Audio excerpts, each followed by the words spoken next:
తాకట్లో ఉన్న మీ బంగారాన్ని విడిపించి ఆ రోజు ఆన్లైన్ రేటుకి కొంటాం. Sharma gold company.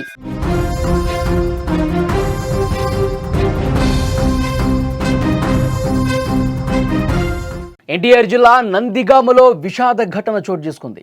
గుండెపోటుతో డిగ్రీ విద్యార్థిని చనిపోయింది.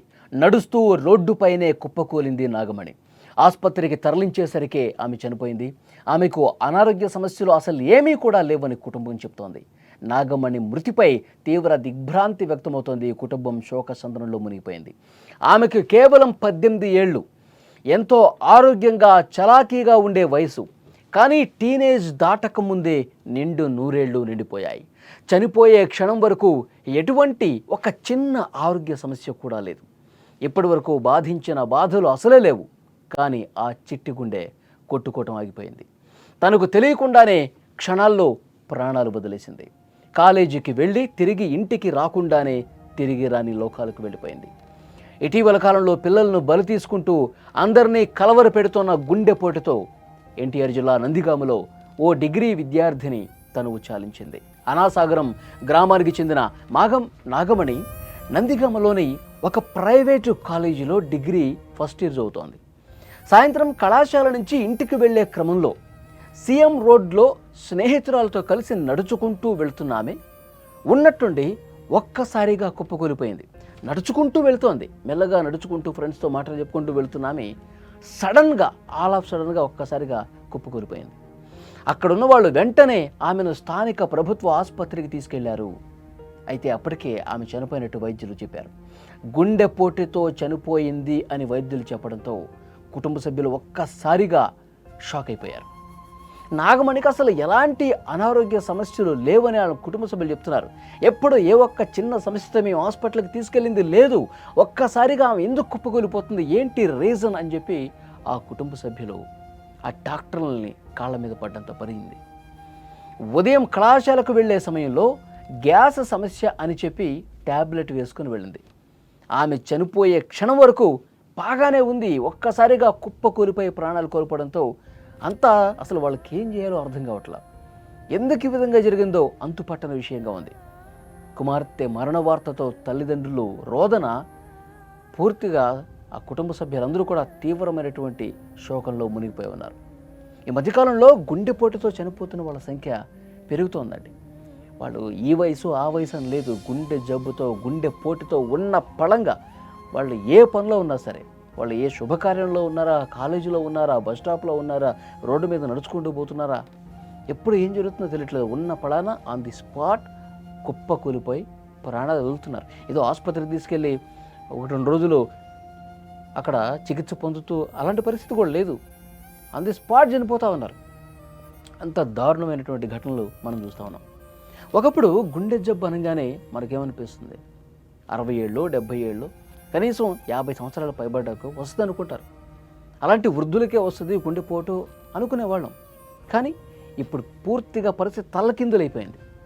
పెద్దవారే కాదు, చిన్న వయసు వారు, వయసుతో సంబంధం లేదు, గుండె జబ్బుల బారిన పడి నాగమణిలా ప్రాణాలు కోల్పోతున్న వాళ్ళు ఎంతోమంది ఉన్నారు. రోజు మనం వార్తల్లో చూస్తూనే ఉన్నాం. ఎక్కడో చోట ఇలాంటి ఘటనలు జరుగుతూనే ఉన్నాయి. ప్రతి ఒక్కరూ భయపడిపోతూ ఉన్నారు. ఆరోగ్యంతో కూడా అసలు ఏమాత్రం సంబంధం లేకుండా గుండె పనిచేయటం ఆగిపోతోంది. యుక్త వయసులో ఉన్నవాళ్ళు ఫిట్నెస్ మీద ఇష్టంతో రెగ్యులర్గా జిమ్కి వెళ్ళేవాళ్ళు. మనం ఒకసారి జిమ్లో వీడియో కూడా మనం చూసాం. గత నెలలో జిమ్ చేస్తూ ఒకతను ఆ జిమ్ సెంటర్లోనే కుప్పకూలి చనిపోయాడండి. ఎంత దారుణం చూడండి. అతను ఆరోగ్యం మీద శ్రద్ధ ఉంది, అతనికి జిమ్ చేయాలి, ఫిట్నెస్ మీద నమ్మకం ఉంది అతనికి. మన శరీరం ఎప్పుడు మనం ఫిట్గా ఉంచాలనుకుంటున్నాం అన్నాడు. అలాంటి వాళ్ళు కూడా జిమ్ సెంటర్లోనే చనిపోతున్నారంటే ఎలా అర్థం చేసుకోవాలి? యువకులు క్రికెట్ ఆడుతూ, ఆ వీడియో కూడా మనం చూసాం. క్రికెట్ ఆడుతున్నాడు, వాళ్ళకి క్రికెట్ ఆడటం అలవాటు. అంటే ఆ గేమ్స్ ఆడే వాళ్ళకి, స్పోర్ట్స్లో ఉన్న వాళ్ళకి బాడీ ఫిట్నెస్ ఉంటుంది కదా, ఎప్పుడు పరిగెడతా ఉంటారు, బాల్ వేస్తూ ఉంటారు, బ్యాట్తో కొడతా ఉంటారు. అదొక వ్యాయామం వాళ్ళకి, రెగ్యులర్గా ఆడుతూ ఉంటారు. అలాంటి వాళ్ళు కూడా కుప్పకూలిపోయి గ్రౌండ్లోనే కుప్పకూలిపోయాడు అతను. ఆ వీడియో కూడా గతంలో ఒకసారి మనం చూసాం. యువకులు 16 ఏళ్ళు 18 ఏళ్ళు చిన్న పిల్లలు కూడా గుండెపోటుతో చనిపోతూ ఉన్నారు. కానీ వైద్యులు మాత్రం చాలా సీరియస్గా చెప్తా ఉన్నారు. ఈ సడన్ డెత్లకు వైద్యులు వివిధ కారణాలు ఇప్పటికే చెప్పారు.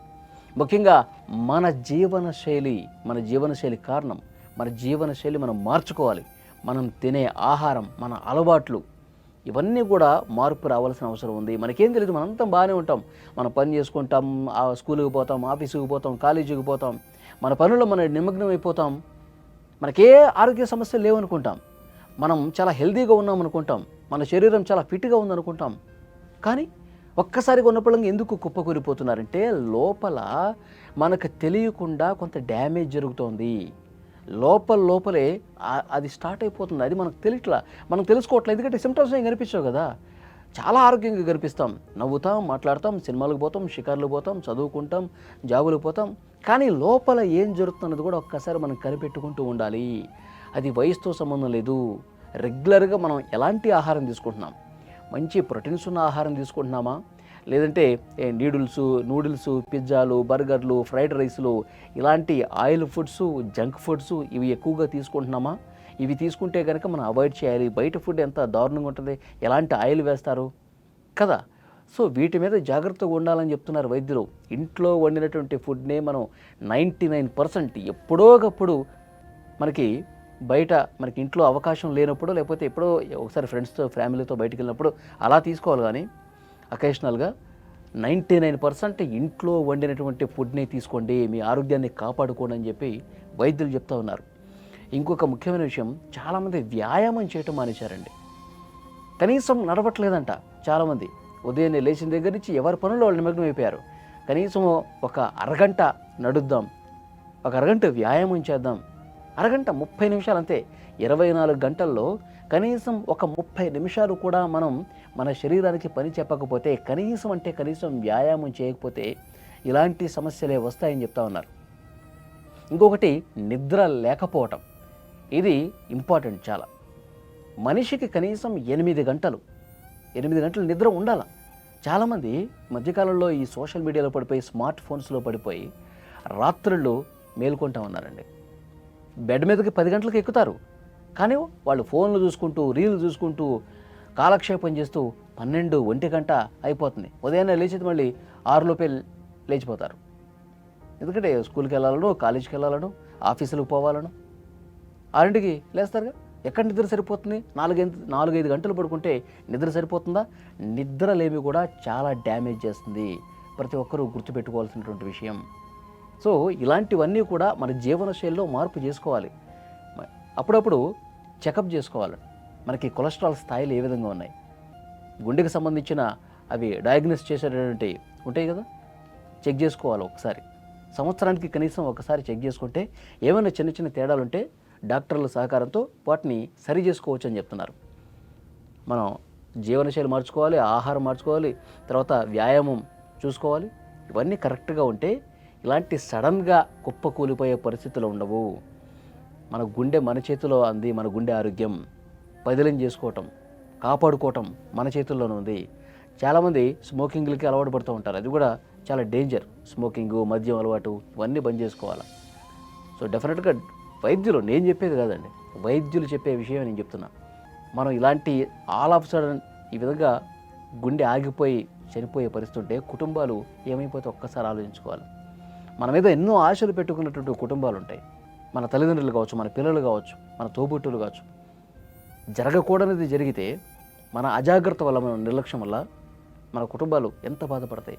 మన జీవితమే కోల్పోతాం, కుటుంబాలు తీవ్రమైనటువంటి శోకంలో మునిగిపోయే పరిస్థితి ఉంటుంది. కాబట్టి డెఫినెట్గా మీ ఆరోగ్యం మీ చేతుల్లోనే, చాలా జాగ్రత్తగా ఉండాల్సినటువంటి అవసరం ఉంది.